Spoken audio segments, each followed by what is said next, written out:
right? Okay, so good afternoon. As we continue with the modules for tour guiding, we are now on our fifth, which is the tour guiding as a profession. So this module actually tells us why this is a part of the tourism management curriculum, because tour guiding is not just a career, it is a job. It is one of the most lucrative jobs, especially in the tourism industry. So, as a profession, it is also very reliable. I should say, very dignified if you put this at heart. No, if you consider this as a really job that you really want. No? So it takes passion on top of all for this kind of job to excel. No? For you to excel in this kind of career. So tour guiding as a profession. As a profession, you must be first a Filipino citizen. Although in other, this is just the requirements here. But of course, in other countries, there are also tour guides. Actually, they have a different, uh, they call it tourist guide. For us here in the Philippines, we call it a tour guide because, as I quote my regional director, formerly regional director, Attorney Helen Catalbas, we call ourselves a tour guide because we only guide if there is a tour. So, in short, if you do not guide or if you don't have a tour, you do not guide. Emergency lang. I lost my adapter. Yeah. Do you have like a cord? Thank you.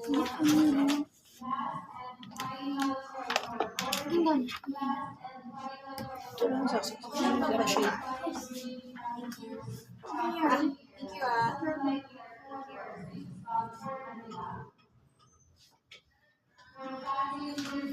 So, you have to be a Filipino citizen. At least you are in second year college.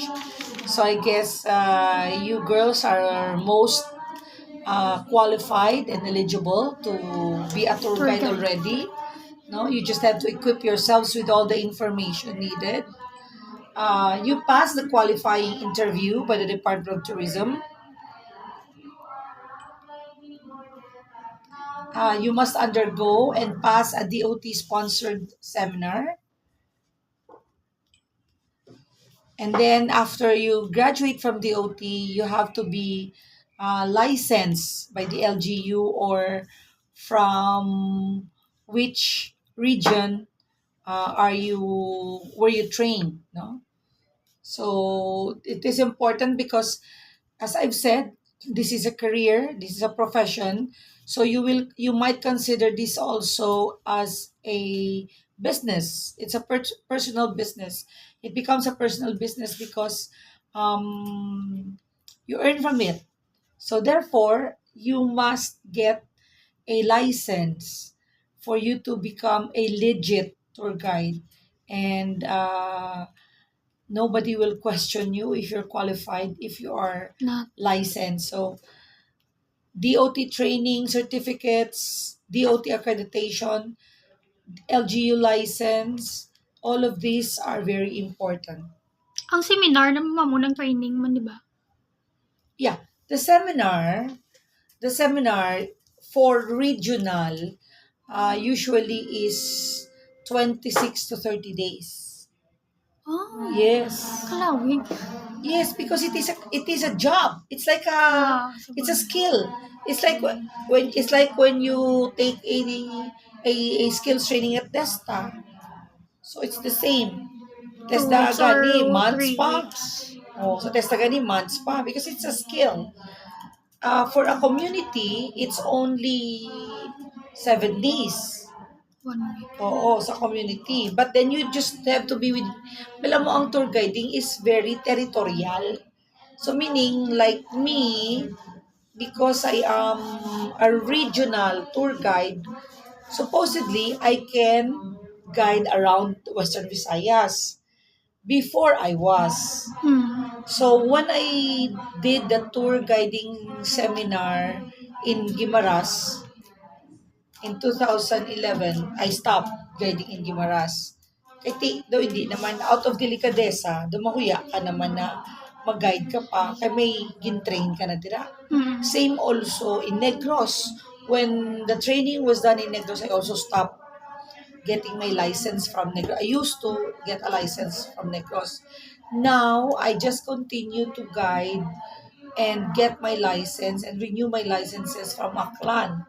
Now, in Capiz, I also stopped because naka-training man ako sa Capiz in 2019.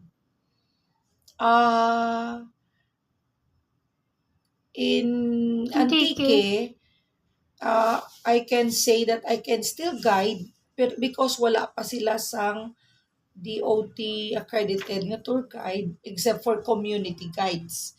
Wala pa sila sang regional guides. Pero they already have community guides which is dapat within their community lang na like sample lang taka like the Higantes. These are community guides. Malumpati, these are community guides. Bacolod. So, dira lang na sila, within their community lang na sila. They cannot also be restricted if kaya nila. May ara iban nga community guides nga kaya nila mag-guide sa outside. Pero refrain ta ina from doing so. Kay basi madisgrasya. Why do I say basi madisgrasya? Because remember that when you are a tour guide, you are accountable. As in, capital, all caps, accountable ka gid for And your responsible. guests. Oo, responsible ka sa ila. So, kung gamatuga-tuga ka, and you take the risk, that's why gani nga kami, bisan tuod nga regional guide kami, but when I did the training for Gigantes, I stopped. Kaya hindi ko ka-take sang risk. Yes. Simple but amazing things like what? Like ang mga eco guides ang Higantes bisan ano kalayo sang balod mabalaan nila nga may bagyo nga manong abot. Just the mere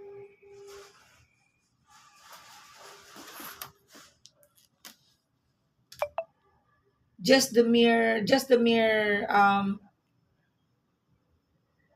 just the mere signs sang mga ano tawag sina just the mere signs sang mga hangin, mga balod, balaan na nila dayon nga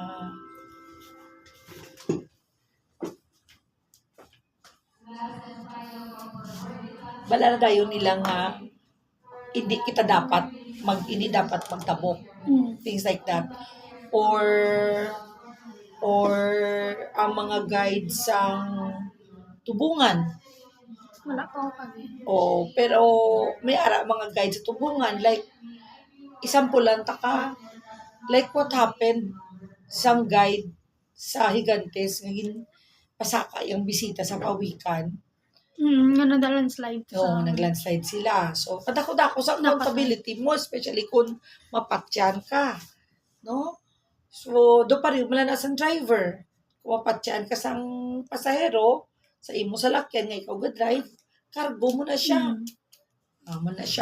So, the same na sa tour guide. That's why, importante gid nga accredited ka. Meaning, kung magamba ka nga 1 month or 30 days, actually, hindi pa na. Kaya it is just the skill. What you will talk about, the knowledge, you do research. Information. Kumbaga sa 30 days nga na daw seed lang na ang ginano sa imo. Ginbutang. Ginplant sa imo. Just like pareho ba lang Tutudloan ka kung sa culinary or sa cookery sa TESDA, you learn the basics of how to cook. Fry, bake, saute, mga no, grill, broil na. But the menu itself, mahalin sa imo, na imo, gidya nga creative mo nga menu, you have to do it from your own. You have to do research. So the same man na sa pagiging tour guide. Tudloan ka paano ka mag-deliver. Tudloan ka paano ka mag Execute sa develop, mag-obra sa imong nga skills, mag-develop kita sa commentary which is part of our module. But how you deliver it, tudloan ka mo sina.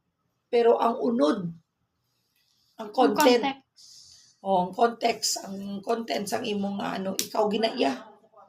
Because not everything ginahambal mo sa bisita. Gina-filter mo na siya.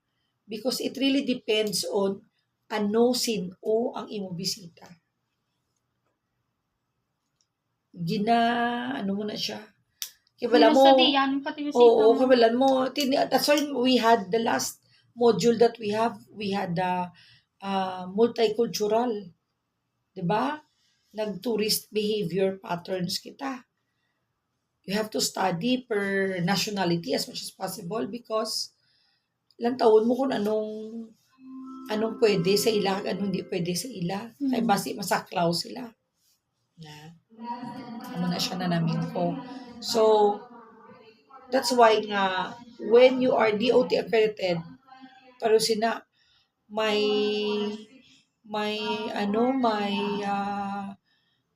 guide nga wala yung deliver ang dapat yung i-deliver, like ano ang deliverable sa isa ka tour guide? Accurate information. Delikado na yan kung palagpatal mo lang kay accurate mo. That's the first and foremost, accurate information. Service. Okay? Attitude. Hindi ko problema kasi tanan nga na yun, hindi ka na lang magpasigi. Diba? Hindi ka na magpasigi. That is why you have accreditation is encouraged kay kung mangita ang mga bisita, ay gusto ko DOT accredited. Kaya nga, pag hindi ka accredited, ano ang assurance nila nga you can give the deliverables. Wala sila tasim. Oo. Sampulan ta ka sa mga isa nga mga problema. Natabo. Worst siguro. Piliin ko lang mga worst. Worst was, ang guide naglagas na makakomisyon siya sa isa ka gift souvenir shop. Okay. May ginalagas gali nga Baylo. may ginalagas gali nga departure. Sa Bohol to natabo. Kaya ti Bohol, Cebu, usually ang Bohol gina-day-tour ina sa mga taga Cebu. So mabalik pagkahapon pagka Cebu. So anong natabo? Wala sila kaabot sang last trip pa Cebu. Ginamar niya ang iyang komisyon. Imbis nga makakwarta siya, nabunan siya kaya nga agi patulog ya. Pagkita niya nasa kwarto, kag hindi lang na basta-basta kwarto. What if may mga preferences ang mga guest? Kaya mo na ibaylo sa ilang standards dito sa standards ang ilang hotel or accommodation dito sa Cebu. Sipa kung pila ka kwarto. Oh. So, kinalan kaya mo na. Patas na nga Oo. ito pa lang, hindi sila gusto sa muninga floor. Gusto nila dakatin sa dalong. Kaya malaam na dahil lang, budlayan. Yes. So what if ang hotel to biga wala na available sa dalong? Tagatakihon ka. Oh. Wala? So, may mga amo kasi na, damo ang dyan, rikot-rikot, kina sakit-sakit, kina sa ulo. That's why, ako kasi mo, hindi basta-basta mangin tour guide. Very lucrative because you earn, nowadays, ang mga tour guide nag-start sa 2.5 per day. Pero ang imong responsibility dako. What if nagsige ka daya kapataka kala daya nga sige palakton lang sila panon sila tapos may flight gali silang lalagson. Kaya mo sila baklan mag-eroplano or pasakyon mo sila sa next nga an. Diba? Mo na isa sa mga problema kung tour guide ka. That's why you have to have a license, you have to have a DOT accreditation. Kay, nagapangayo sila sa assurance mo nga hindi kaya hawsyaw. Or nagbayad sila sa imo sa tour guide. Tapos, hindi ka na dagali lang makita pagkaaga. Tapos, gid, no? Hindi may kilala ko na. Gani. So, the kinds of tour guides. Ano ang kinds ng tour guides? Okay. A freelance is not permanently connected with any tour operator or travel agency and is paid on a per-trip basis. So, I had been a freelance for 20 years. Ano lang freelance? Ang on-call lang? Well, hindi ko under sa isa ka travel agency. But right now, although I still do freelance tour guiding, pero kung parts ang job ko, may guidean ako, like pareho sa to sang nag-guide ako kay Vice Gov, diba? Vice Gov Pinyol, sa Cotabato. So, that's considered to be part of my job or and you are considered an employed guide. Okay? Kaya na affiliated ka sa isa ka opisina, although it's not a travel agency, but it is a tourism office. Staff guide, pero sinaka mo na. So, I am a staff guide. Permanently connected with a tour operator or travel agency, receives a salary on a monthly basis. So, actually, kung staff guide ako sang office, pero kay manong mo, Paulo. Nagsulod eh. Yeah, so staff guide na siya sang city tourism office. So, meaning, ang iya nga pagsugat sa mga bisita diri. Iya ka city. Iya na ka city and he is being paid for that. But, in circumstances that the guest shall give him something, tipping is encouraged. Pwede ka ba? But not imposed. Meaning encourage, kung nasadyahan ka, kung namaya ka sa performance, kinalaga tip ka. Na siya. So, a local guide or a community guide, in-explain ko na kagina. A person competent enough to guide in a certain locality or area. So, that's a community guide. Boracay is a community guide. Dapat community guide. Pero, dira subong sa Malay, may ara subong nga mga Maltowa, these are the Malay guides. So, they are considered to be regional guides already.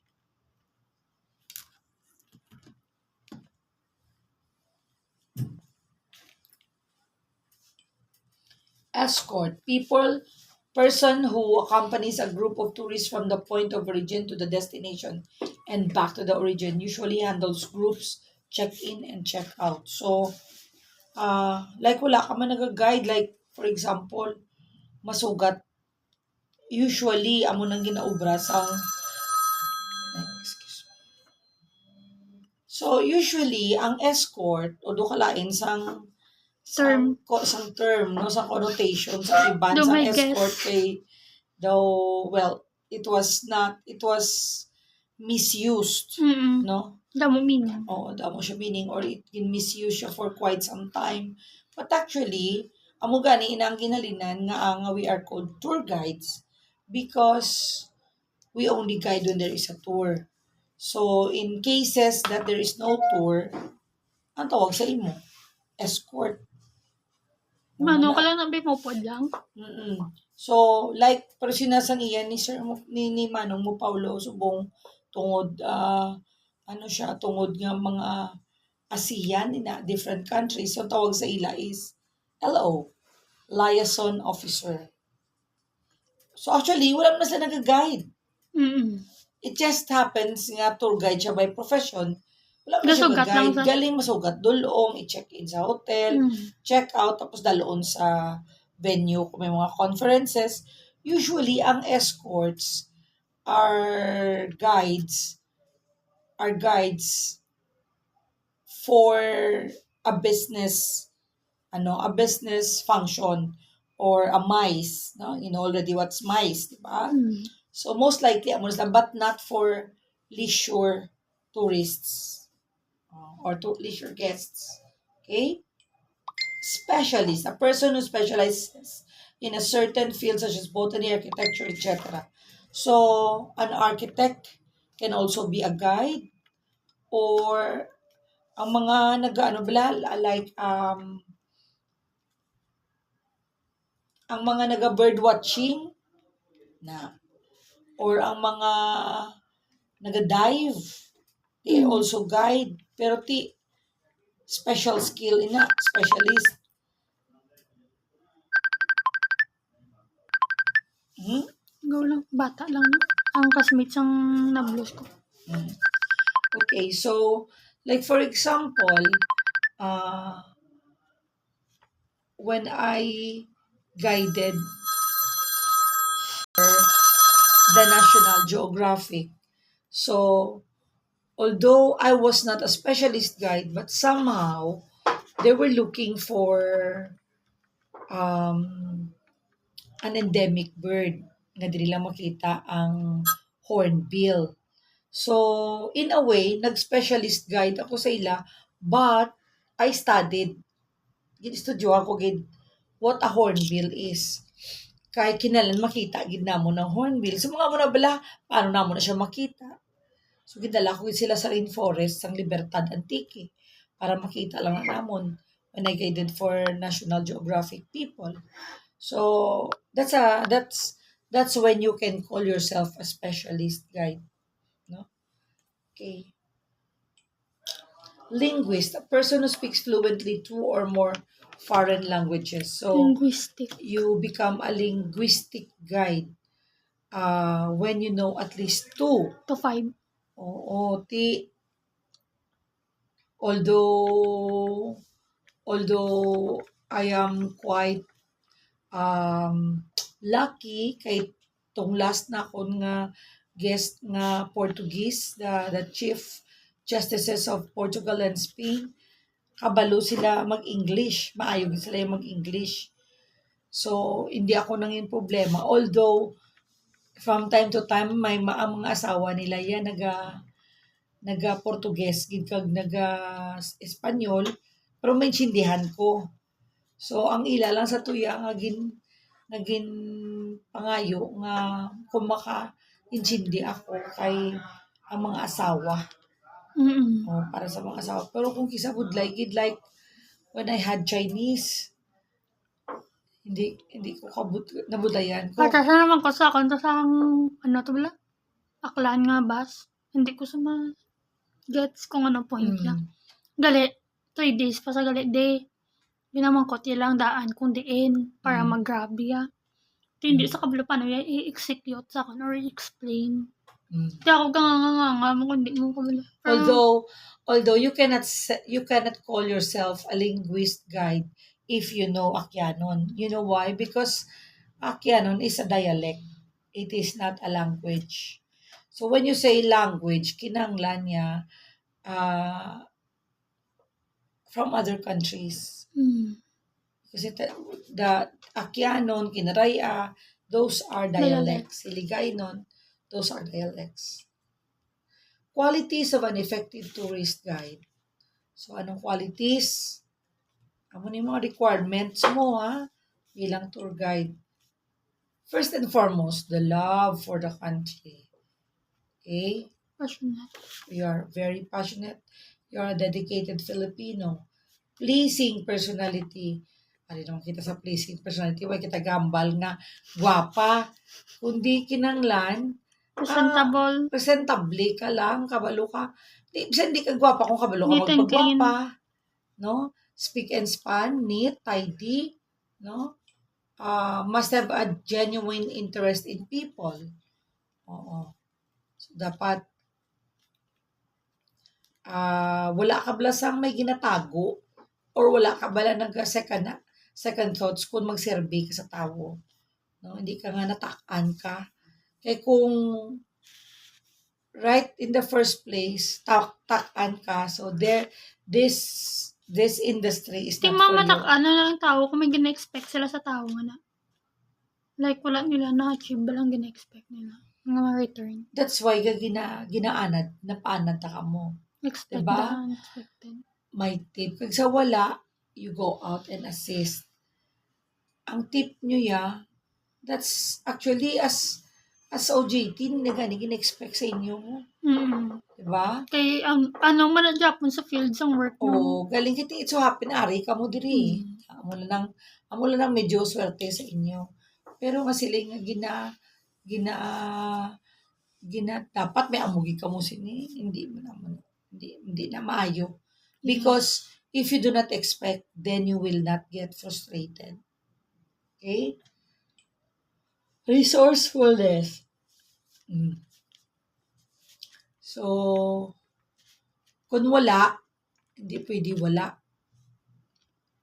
Never say no, good. Yeah, if you've noticed, I always go out of my way. Mas kami, hindi na dala sobrang mo Japon. Kung Because kapangita, bahi. because that's how you should be being very resourceful. Pero ma'am, O, pwede para ka man sina- bala mag-decline.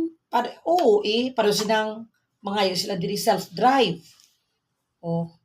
Ngayon sila di sa lakyan. Sabagay, hindi mo na tadi dapat mo. Pwede mo nilang pangita. Pero, nakakita ko. Napatigayon ko. It's helping also. Like, if you wanna help the transport sector, pulig mo. Actually, ang isa gali one time nga. Atong, Pulis. hindi itong nga siya self-drive. Balang yung patigayon ko kayo, Ting. Nagbalik siya. Last week. Gintawagan niya na direkta si Uting. Ay, ito naging kontak na. See? At least, si nung uting ang Oo, kumbaga. trusted mo. Oo, kumbaga. At least kabalo ko. Kung sino. Oo. Amo man na, the same way man natabo sa amon ni Julie. Kay nagabalik-balik sa igarikta na lang sa iya. So, wala galain buot ko. Win-win situation mo. Oo. Kaso,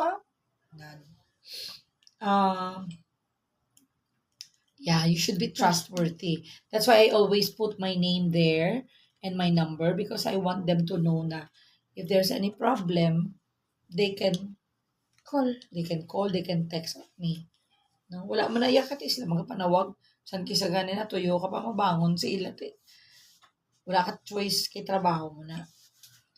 Tactfulness. Sometimes, katingala ka mo, kadugay, gid sa ako magambal. Because, I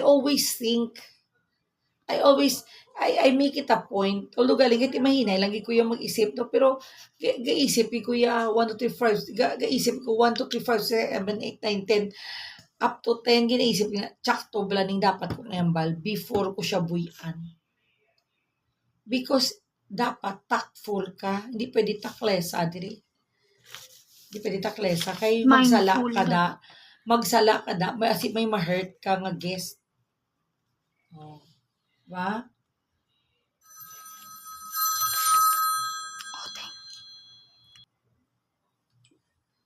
Leadership skill. So, as a tour guide, you know how to lead them. But, it's not just leading na you should always be the first one nga daw mamwirsa ka gidya pirmi nga. Dapat ka pati ka mo sakon. Do amo na bala, hindi amo na. So dapat a good leader is also a good follower. So for you to lead well, dapat mamati ka man. Dapat sensitive ka sa ginahambal nila, no? Hindi na yung leader, hindi dictator. Okay? So as a guide and as a good leader, dapat you are sensitive to your clients or your guests.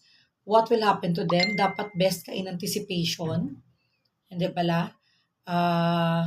Bako gani, ginapaandar ko permi ang mga negativity ko in a positive way. Negativity in a positive way. Like, ang tanan nga adverse, ang tanan nga mga negative, ginapanumdum ko, pero ginapreparahan ko. So, as a leader, dapat kabalo ka sila para ma-save mo sila. Hindi ka magabot sa chimpo nga, mga ka lang, wala ka anticipate para matabo kang malain. Okay? So, that's part of your leadership skill. Good communication skills. So, here we are again. It's not only talking, but also writing. So, communication in everything. To talk, to write, to sign, to do non-verbal. No? To do non-verbal. Nagyan ko na. Gintagaan ako sang 7 ka 8-year-old nga mga Japanese. Di wala choice kay wala gid sang Japanese nga guide, diri Japanese speaking diri nga guide. But they really want to watch dinagyang. So ang tour guide mismo nila, ang interpreter, ang ilang interpreter nga pud hindi man na siya tour guide. Interpreter lang gid siya. So pudlay. Abi mo may tab ko, ginasharade ko. Kaya kinalamadasig ko, kaya kung isulat ko gid siya, madugay. So, ginasharade ko para maintindihan niya. Kaya kadasig sang pag-ilis, costume, ang facing sang isa ka dinagyang tribe. Kita mo, di ba? Dasigay. So, para wala sila sang may mamis, nami man ang interpreter, ginbutangan sila tanan isa-isa sang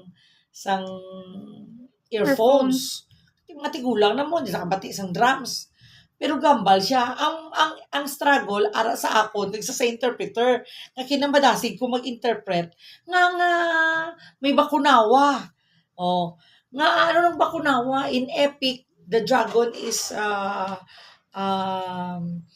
like a monster, like amo na blagin tulo niya ang bulan amo na sa atong mga epic stories. So interpret ko na sila isa-isa. Nga may palayok, ano nang palayok nga nakadako-dako, including ang golden sa lakot, nga ang butter of panay. Grabe gidya. So, diragi ko yung testingan, sa ka nami, sa basika nami kung mag-English, wala pulos. Wala pulos sa nami mong English, kaya ginasharade mo sa interpreter. Same man sang may 300 ako ka-Thai. Tumbling ko sa masaot ka kumpasa ka sulod sa basket sa mo karami mag-English kay do ginawan la ka pick up. Testingan ka gidya, struggle ka gidya as a guide. So that's why kinalan good gid ang communication skill mo. Sit down. Airport? No. Mako na to sa ila. Line. Long line. Kaya mga tigulang mo, gusto pila sila to. Sit down. Okay. Sleep. Okay. Simple words lang bala. Pudlay. Di man kami mimo ka seniors pangadaan. Para hindi sila mapila. Tapos sama ko yung wait. You wait. Ako ma-process ang ila passports. Ako makuha sang ilang mga ID na sa ilang mga boarding pass para ka-board sila. Ma-fly na sila pa Bangkok. Balado, abuang ko. Duwa ka bus. Muna so naagyan ko na tanan nga muna nga maplanig ka. Bisa mo ka namin mag-English. Yes. Kung hindi ka kabalo, pasimple mo na pero sa galing na namin, namin man ang charade exercises. Kay matistingan ka gid. So, that's part of good communication skills. Good sense of humor. Importante gid na iya. Kay bisan kisa ang pinaka difficult nga bisita, no? Especially ang mga bisita nga kadto di sa imo. Not at all times to do adventure. Not at all times to sometimes they just want a break. Sometimes they want to To love. to laugh. Yes, to have a good laugh. Ti kung nagapaugot ka, basi mapungkuyan ka pa, kag maakusar ka.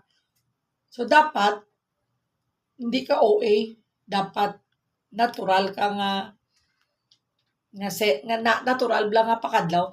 Kag ginakita mo, ginatimpla ko gid, mayo. I don't say nga, pagsaka la, ginapakadlaw na ko dayon, kay, bisan wala ko tinulugan. Hindi Kinala- segue lang. Oo, kinalandi lang mabatsaga na nga natuyo ka. Mo na, piliton mo gidya sa sarili mo. Bawi ka lang sa uli. Kung makikita mo saan na doon, natuyo na sila. Ngayon, matutulog na tayo ha. Mo na, matutulog muna tayo kasi mukhang lahat naman tayo nagpuyat mo na. So, find a way lang later on. Pero in the meantime, pag abot nila diri sa airport, ang ilang curiosity, bulungon mo gid. Hambal mo sila anong matabo, mo nang ano ang ilang components ang ilang tour para ma-excite sila.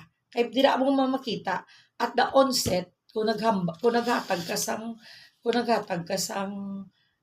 synopsis or summary nga. Okay, so for your tour, we're going to churches, we're going to go to Guimaras Island, we're going to eat and eat and eat, we're going to makita mo na dakon din sa nang hindi na gusto. And i-avoid mo na kung may kaya pa. I-twist mo habang may kaya pa. Para nga masustain mo ang ilang excitement, no? Kag manamian sila sa tour. So a good sense of humor, good health. So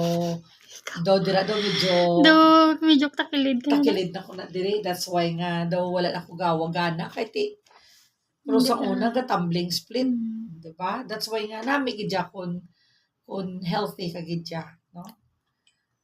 Punctual, no? Usually an hour before or the least is 30 minutes before kay kun wala ginakibang ka, ang stress terrible, no? Okay, because you have to be punctual because you also have to be responsible. Like what if may problema gali sa lakyan mo, wala mo ma-check. So Wala ano ka na pang time. time mo kung late ka na? So dapat pag abot mo kung may isa ka pa ka oras, so may time ka pa mag-check. Pero kung may problema sa lakyan mo, may time ka pa mangita bulos, diba? Or mangita ka remedyo. That's how your responsibility takes place when you are punctual because you also have to be responsible to come on time. Okay? Sensible. As I've said, you have to be sensitive. You have to be sensitive to everything around you, everything that surrounds them. And you have to be a sensible guide also. Or you talk well. And that's why you have to be tactful. Kailangan may sense ka. Di ka nga nagawakal-wakal ka lang dayan wala kay labot sila. Mati, basta kasi hindi bahala ka da. Hindi mo na dapat ina-mind mo man, no? Dedicated. No? Doon nag-alalangot lang ni siya tanan, right? Yes. Oo, kinanglan. Siyempre kung dedicated ka, may energy ka sa work. Yes. Daw May parang gana ka. these qualities is a take it or leave it. You must have everything. Diba? Because once you do not have one, hindi gid pwede. Daw hindi excuse. Yeah. Daw kinalan may ara kagid sa tanan.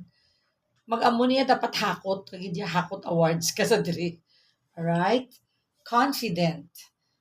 Syempre, when you have studied well, although wala lang ako even at 20 plus years of practice, I still am not confident.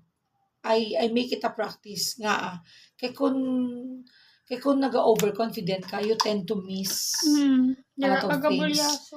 O dira ka ano kay te, Over. yan na niya, mo ka na, di ba? But if you be confident just in the right time, in the right time and just enough, sa ako niya, maintaining just enough confidence is putting my feet back on the ground para Yeah. hindi ka nga nagalutaw kaya sa panganod. Okay? Analytical mindset. Oo. So, yes, when you are sensible, you must have an analytical mindset. Kay wala kaya basta-basta nga pagsiling to nga amo niyo ng ay nabiriya. Hindi kaya nga nabiriya ti mangita ta sa sakyan amo na dayon. You have to check on everything nga nabiriya ano ang rason. And then hindi pwede nga ma-jump ka lang into a solution dayon.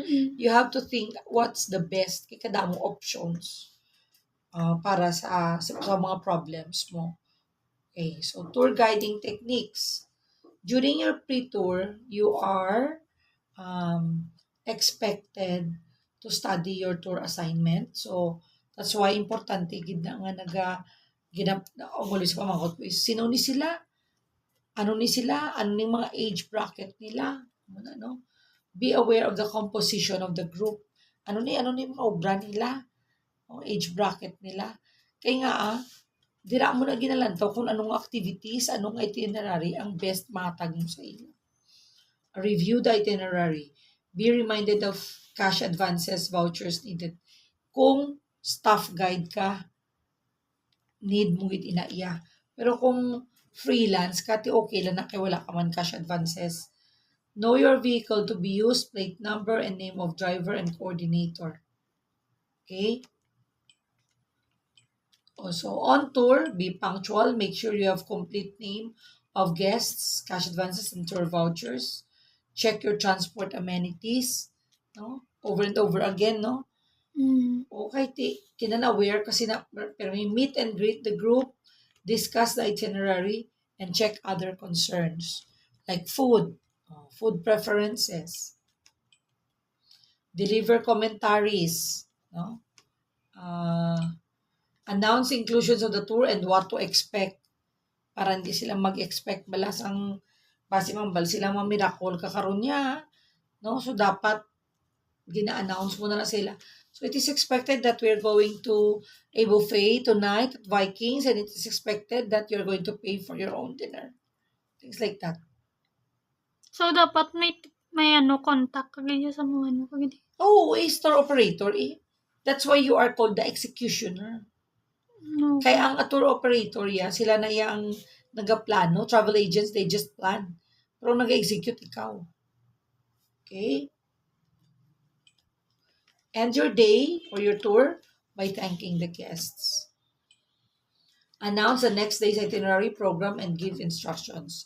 Like the next day, kapag marasabi, basi may naka Americana pa dira or naka blazer, no? So sa subong igawa daw okay na kay fiber boats na sa una sa bangka may latay-latay pa.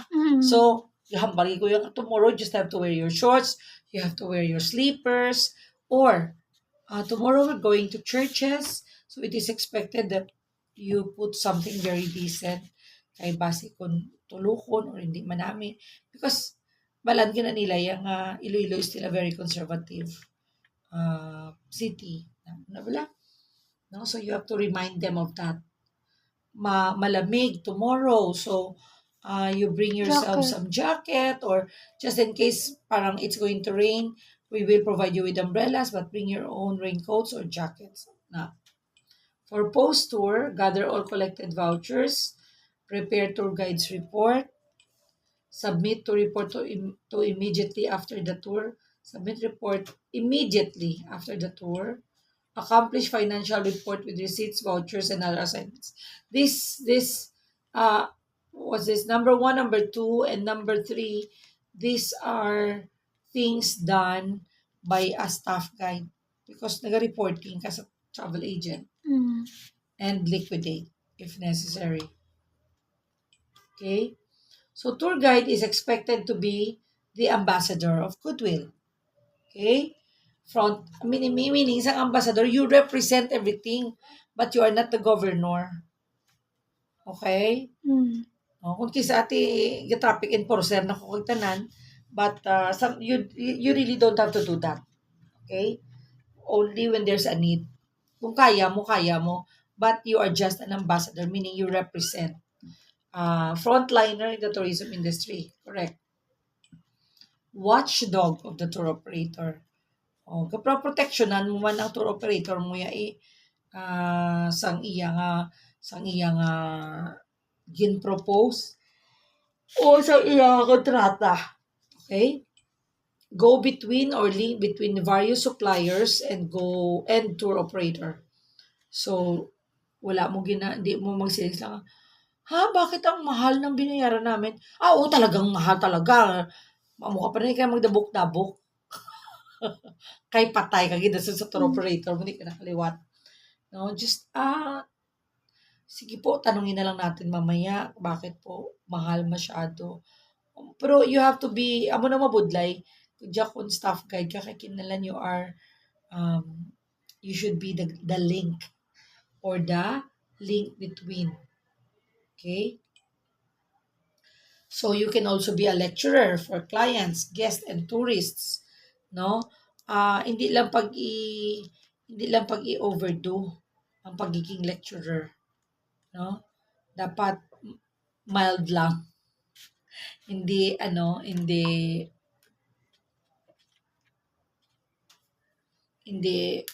permi.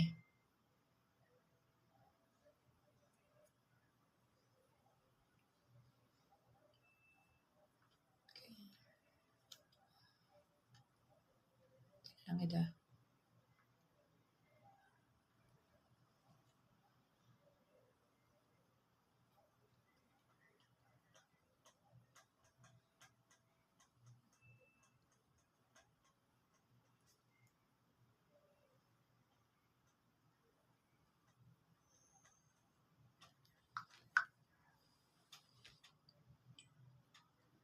So you're also timekeeper. Just like my example kagina, no? He was the worst timekeeper. Kay nga ti kung timekeeper siya nga tuod, wala to ma-miss ang ang ilang departure going back to Cebu. No? So dapat dapat ah, aware siya nga may amo na always ako ginapamawag ko what's the ETA, what's the ETD, no? Dapat balaan mo na.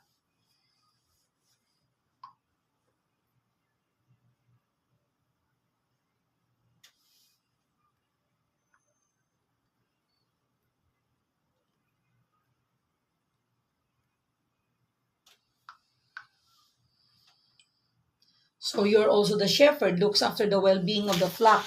Make sure that the flock moves in unison from one place to another without losing a single sheep. So,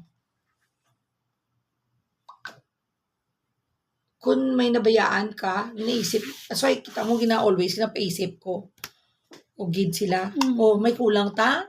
Sino pang wala? Always pagkada magsaka sila.